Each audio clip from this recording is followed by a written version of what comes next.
Moments of very peaceful, very safe touch and love. Safe Touch by Ingo Nierman. Now, just now we saw in the exhibition Modern Love, we saw the work from the 20th century and work from the 21st century being confronted with each other, and that is exactly what we're going to see in the short film we're going to show now by Johan Grimonprez. Many of you will be familiar with his work. Many of you will also be familiar with the thinker Michael Hardt that he interviews in this film.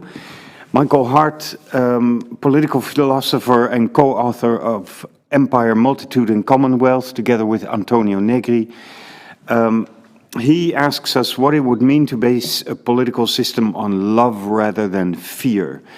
Now, Johan Grimonprez, being the master of spellbinding, unsettling work that he is, will not just do a straight-up interview. He will also always skip and swerve through the archaeology of media, young and old, and this is exactly what happens in the short film, 15 minutes, made 5 years ago.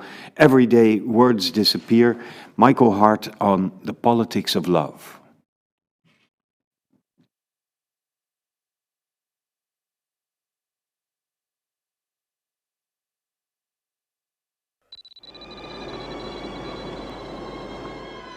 C'est des mots que je ne connais pas.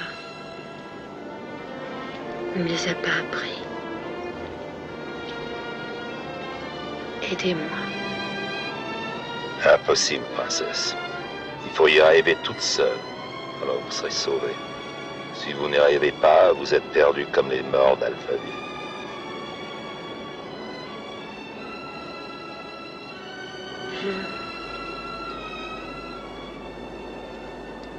Vous...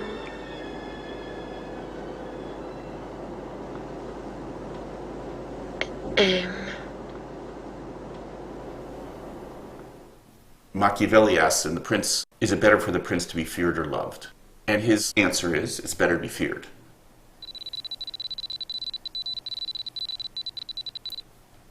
Whereas the prince should favor fear, because, like he says, since it resides in him, it's constant for him.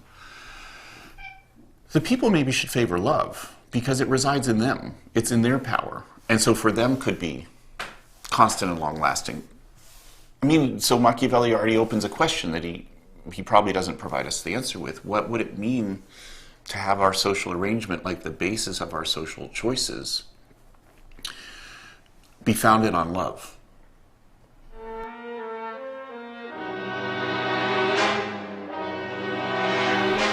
My academic friends have a lot of difficulty with this love business, either for its sentimentalism, or they think I've been hanging out too much with Italians. Whatever the problem is something like that.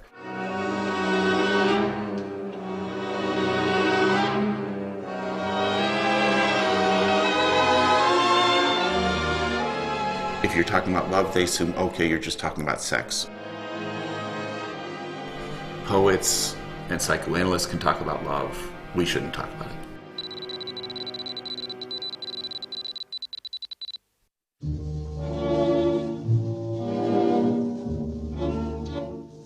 During those 18 days of the occupation of Tahrir Square in Cairo in January 2011, one of the funny things was every day in the New York Times, they were searching for the real leaders. One day it was El-Baradei, the Nobel physicist. Another day was a Google executive. Each day they were trying to figure out who's really behind this. Like, who's the single voice that's doing this.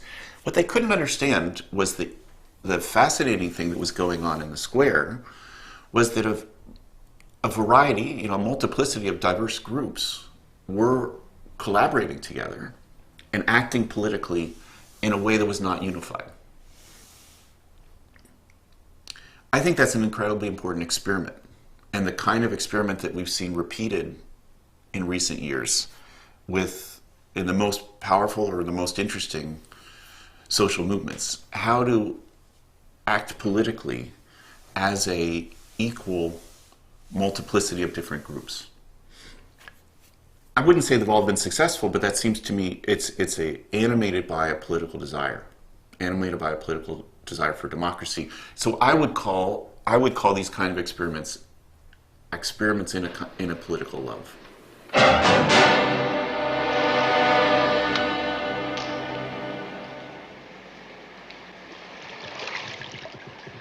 Écoutez-moi, Normaux. Nous voyons la vérité que vous ne pouvez plus voir. Cette vérité, c'est qu'il n'y a rien dans l'homme que l'amour et la foi, le courage et la tendresse.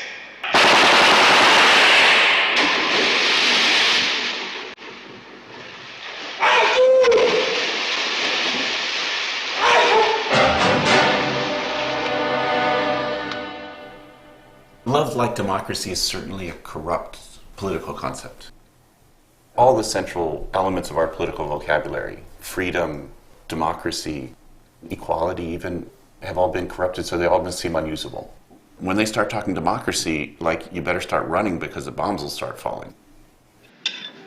Mais voilà, presque tous les jours, il y a des mots qui disparaissent parce qu'ils sont maudits. Alors, à la place, ou même pas forcément, on met des nouveaux mots qui correspondent aux idées nouvelles. D'ailleurs, depuis 2 ou 3 mois, il y a des mots que j'aimais beaucoup qui ont disparu. Lesquels mots? Pleurer, lumière d'automne, tendresse aussi.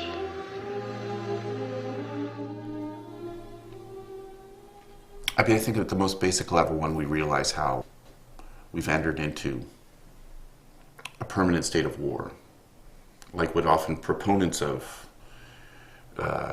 counterterrorism on a global scale think of as a long war, a war without end, something like that.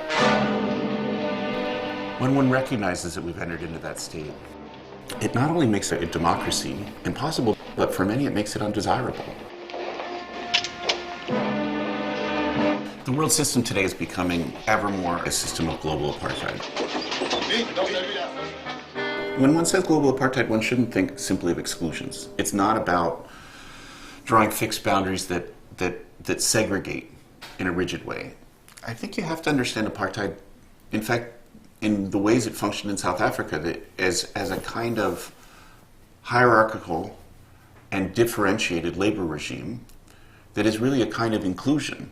And I think that's more, like, I wouldn't want someone to say, oh, well, Mike, you're saying it's not so bad. It's not about exclusion, it's really about inclusion. No, in some ways it's worse. In fact, slavery in the US functioned this way too. It's not just about exclusion, it's really about making the subordinations and hierarchies extremely intimate and part of everyday life. Why do we submit to that? Like, why do you take your clothes off in the airport, and why do you submit to all kinds of surveillance of your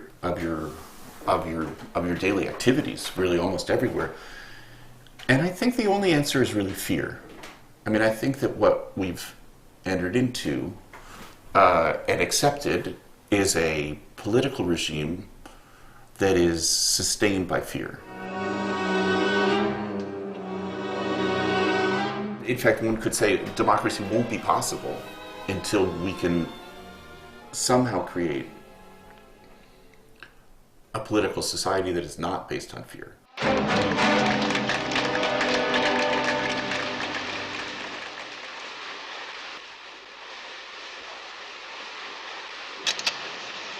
Quand sa femme est morte, il s'était mis à pleurer. C'est pour ça qu'il est condamné. Évidemment. D'aller droit, bonsoir, vers tous ceux que l'on aime.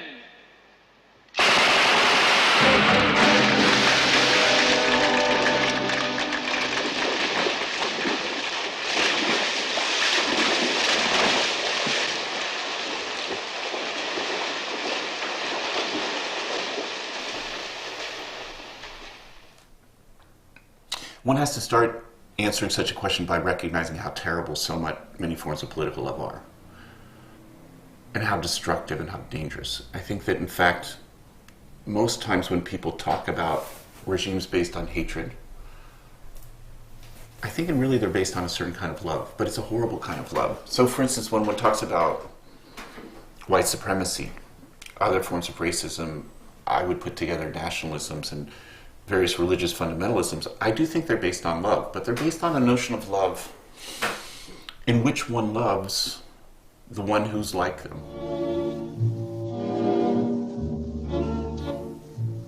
In the 1980s, A certain kind of white racism in Britain goes together with Margaret Thatcher saying there is no society. What there is a kind of forced individualism plus the bonds of sameness that fit in these fundamentalist notions. Part of what seems like an antidote to that poison, or to those dual poisons, is a kind of being together in difference and overcoming that individualism. You know, that I think one of the magical aspects of the encampments and occupations from 2011 till 2013 at least has been that feeling of being together.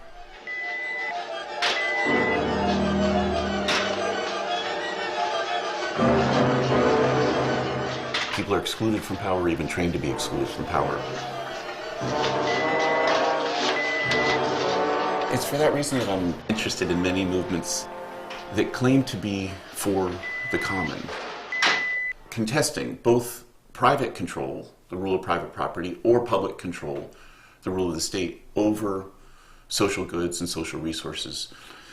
For instance, one of the very significant or well-known ones was a movement against the privatization of water in Bolivia in 2000, and that, like many places, it was a neoliberal project that the International Monetary Fund advised the Bolivian state that water needed to be privatized, meaning the water distributed to people had to be sold to a foreign corporation, or really a consortium of corporations.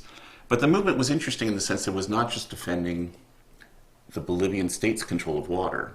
It was rather saying that the water is not a commodity and it must be ours. It must be controlled by us. Like, that's what I mean by the common, or what people struggling in these ways mean by the common. Like, that the decisions about a basic and essential good like water have to be taken not just publicly, if by public you mean by state officials, but also with in a democratic way. These seem to me like institutional frameworks, these movement for the common, that both require and promote democratic mechanisms. You know, might even promote a kind of training in democracy. If, for instance, somebody would say, or I could imagine, I have many friends would say to me, so, look, Mike, I don't know anything about electricity. I don't want to make decisions about that. I want the experts to do it. Or about water, or about any number of other things in our lives. I mean, I think that kind of trained assumption of ignorance may be one of the other important obstacles to democracy. You know, like, you know, those politicians that are making decisions, they're no great geniuses. You know, I don't think, and nobody pretends that they're geniuses. They're given information, and they make decisions. I mean, I don't see why you and I aren't capable of similar decisions.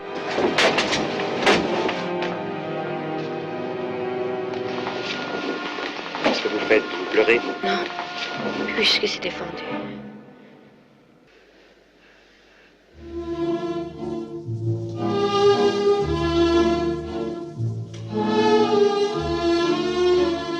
In order to talk about love and politics, I think it's useful to use the most dispassionate of philosophers. Machiavelli being one, but Baruch Spinoza being another. So Baruch Spinoza defines, well, he defines joy first, in a way the primary, most important political affect. Joy is the sensation of our becoming more powerful, like our having more power to think and act. Love is that joy, the increase of my power to think and act, with a recognition of an external cause. So think about the joy and love of the encampments then, precisely in terms of that. They're the recognition of our greater ability to think and act about the world, in the world, with a recognition that that's due to each other, to this external cause. That seems to me a very geometrical, dispassionate notion of what a political recognition of love could be. If we think of politics as only based on interests or objective facts or reason as if it were separated from passions, we'll miss what's actually guiding our lives. Natacha, Oui. pensez votre tête en avant.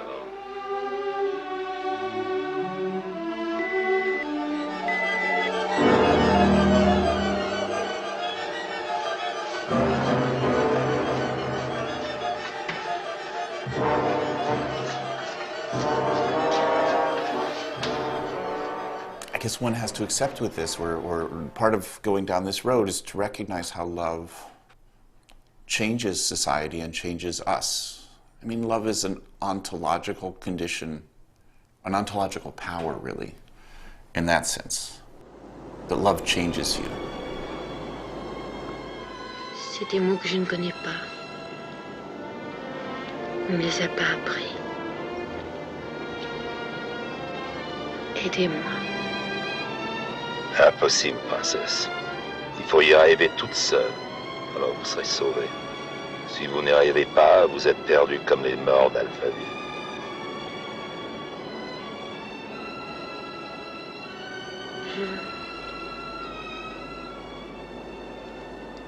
Vous...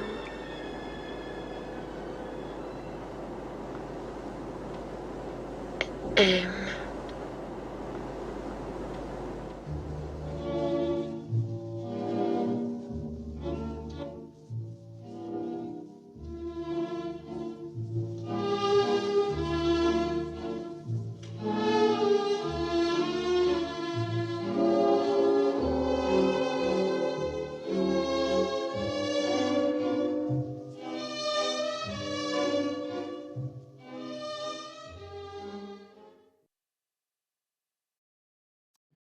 Yes, Michael Hardt on the politics of love, and we are joined by the maker, Johan Grimonprez. It's beautiful to have you here for a brief conversation.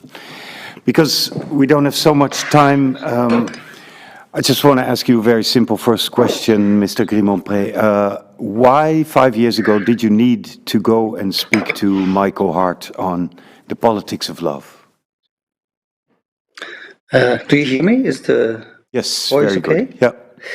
Well, at the time we were working on the film Shadow World, which was an investigation into the arms trade, but also a war that comes with it, a film about the perverse sort of extremity that humans can go to kill each other for greed, or whatever means. And we wanted in the film also tackle that subject matter from its complete opposite. Because I was thinking with Hitchcock that when Truffaut said, you know, you embrace, when you show your embraces, you do it from the opposite in the way you show embrace as a murder or murder as an embrace. So I thought it was interesting to tackle this subject matter through the subject of love. Or at least look for alternatives. And then, You know, when, yeah. then there's a million people you can talk to about love, but you chose Michael Hardt. Why? Yeah, of course. Well, what I thought was interesting in their book Commonwealth were also in the film here, where Michael Hardt suggests a commons as a way of like sort of what do we share? If war is all about privatization of our taxes and all about greed, so I think a crucial discussion is, you know, what do we share in this world? I think it was so important to sort of also, next to critiquing what's wrong with the world, to also say, where do we take it from here? So what's absolutely needed now, I think, in this world is try to discover, even on a political level, but nowadays, even in times of COVID, of course, you know, what about this intimacy? How do we actually share a platform where we live together? So I thought it was a crucial question to dig into. I agree, and I've been watching it a number of times now, and it gets more essential every time I see it. Now, you being who you are, you obviously don't show us a straight-up interview. In this case, you intercut it with scenes from Godard's Alphaville from 1965. Why did you choose that film as a juxtaposition to Michael Hardt? Well, it came up in the interview that Michael Hardt mentioned, you know, well, we have to maybe sharpen our vocabulary about what does it mean, you know, if you talk about an ontology of love, or if you talk about commons, or you talk about what do we share as a platform, because nowadays it's all about fear, but not about what connects us.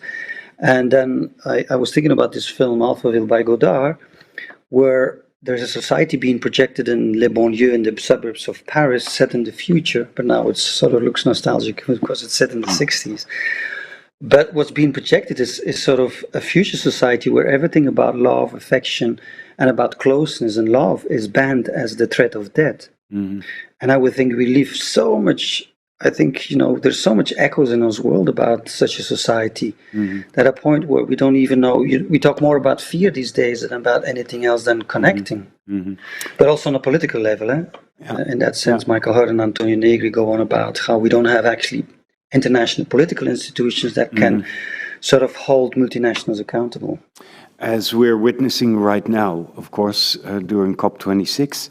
But just to get back very quickly to Alphaville, I was looking at this and I thought, what is Grimonprez doing here? Is he kind of denying everything Michael Hardt says? Is he crushing his hope? Or do we see in Alphaville a similar struggle between love and fear as in his narrative? Well, the conclusion or the end scene is that protagonist Anna Karina is trying to find the words, and she asks help at the protagonist who's trying to subvert that society. He actually is able to ruin that society, which is an autocratic society where a computer is ruling that technocratic society about fear. And it's a poem by Borges that he actually inserts in the computer that subverts that actually makes that computer crash. So it's a poem, or we could say, talking about art, but at that end scene, he says, when Anna Karina asks him, but tell me, help me, and he says, no, I cannot help you. You have to look for the words yourself. And I think that's what we're facing, and a challenge that we're facing is that we actually should sort of rethink of like, what is that vocabulary? How do we sort of share this world? It's a crucial question. It is, and do you feel that we're losing words, like the title of the film, Everyday Words Disappear? Are we losing vocabulary to take this next step?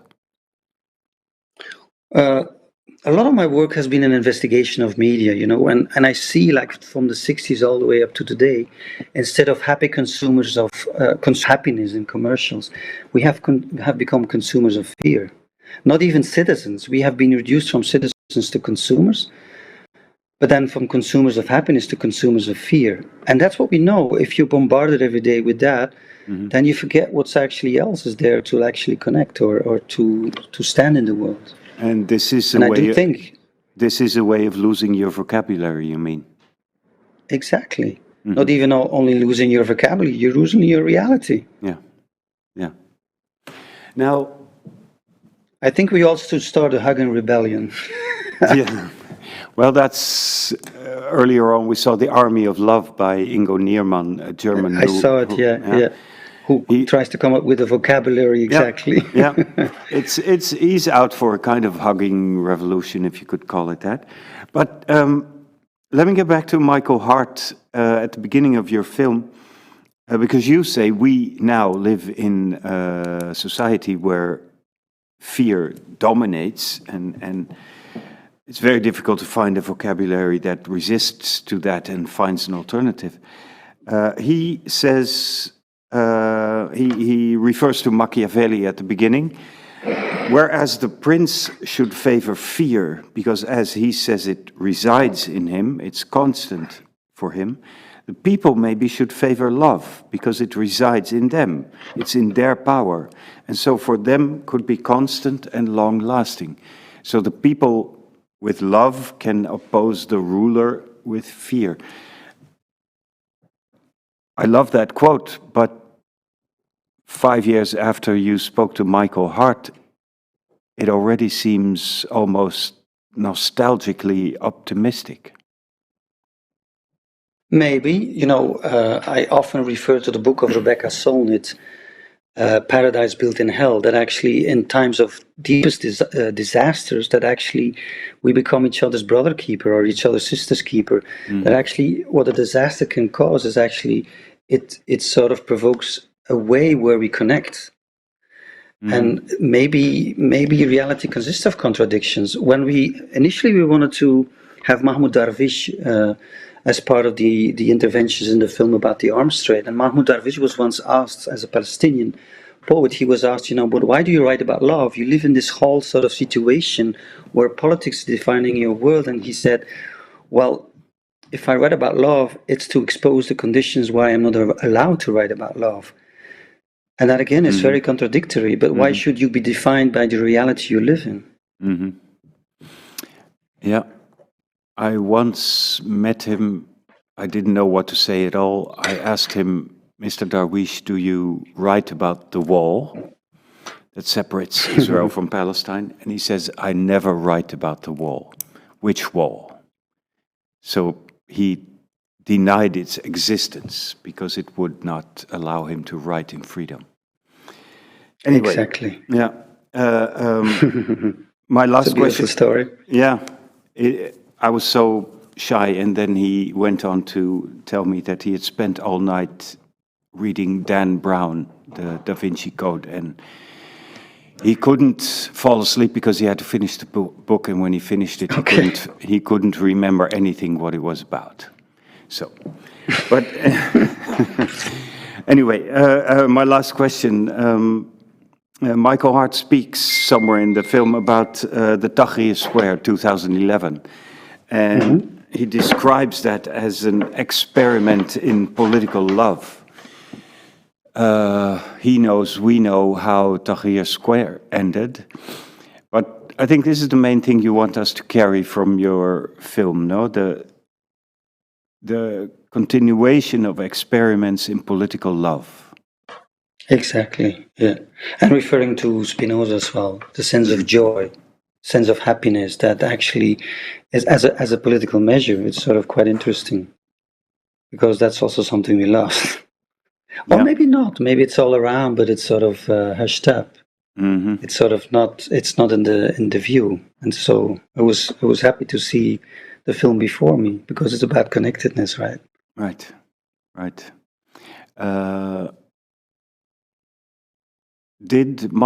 I didn't see Shadow World. Was this a part of it, or did you choose parts of this for Shadow World in the end?